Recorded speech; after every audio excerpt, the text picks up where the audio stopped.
चौटाला साहब का जाना हमारे परिवार में बहुत बड़ी क्षति है और उनका राजनीतिक जीवन बहुत संघर्षपूर्ण रहा। उन्होंने बहुत अच्छे कार्य भी किए और जो उनका आखिरी 5 साल जो उनके मुख्यमंत्री काल के थे, मैं समझता हूं बहुत बेहतरीन विकास उन्होंने प्रदेश के अंदर किया। और मैं ऐसी दुख की घड़ी में पूरे चौटाला परिवार के साथ हूं। मैं अजय जी के, अभय जी के पूरे परिवार के, और ईश्वर से प्रार्थना करता हूं कि इस महान आत्मा को अपने चरणों में स्थान दें। ओम शांति। सभी को मेरा नमस्कार।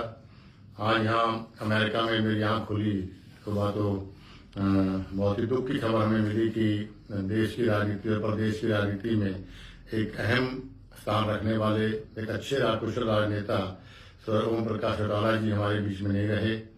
ओम प्रकाश चौटाला जी का इस तरह जाना मैं समझता हूं न केवल एक बहुत बड़ा रिक्त स्थान वो प्रदेश की राजनीति में छोड़ गए, बल्कि हमारे परिवार के अंदर भी उन्होंने बहुत बड़ा स्थान रिक्त छोड़ा है। क्योंकि बहुत लंबे समय से उनकी मित्रता मेरे पिता स्वर्गीय युगपुरुष चौधरी भजनलाल जी के साथ रही और उनके जाने के बाद भी हमेशा मेरे और मेरे परिवार के ऊपर बहुत स्नेह उन्होंने रखा।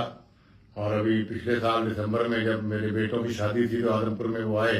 हालांकि तबीयत बहुत खराब थी उनकी, तो फिर भी वो आए आशीर्वाद देने। मैंने उनसे कहा, जी आप फोन पे आशीर्वाद देते थे, क्या जरूरी है?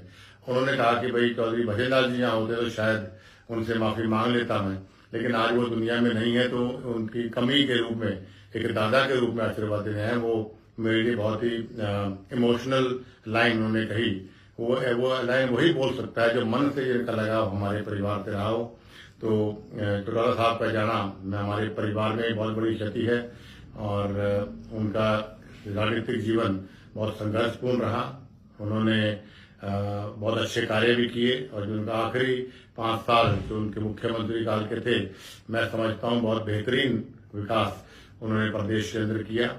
और मैं ऐसी दुख की घड़ी में पूरे चौटाला परिवार के साथ हूं। मैं अजय जी के, अभय जी के पूरे परिवार के, और ईश्वर से प्रार्थना करता हूं कि इस महान आत्मा को अपने चरणों में स्थान दें। ओम शांति।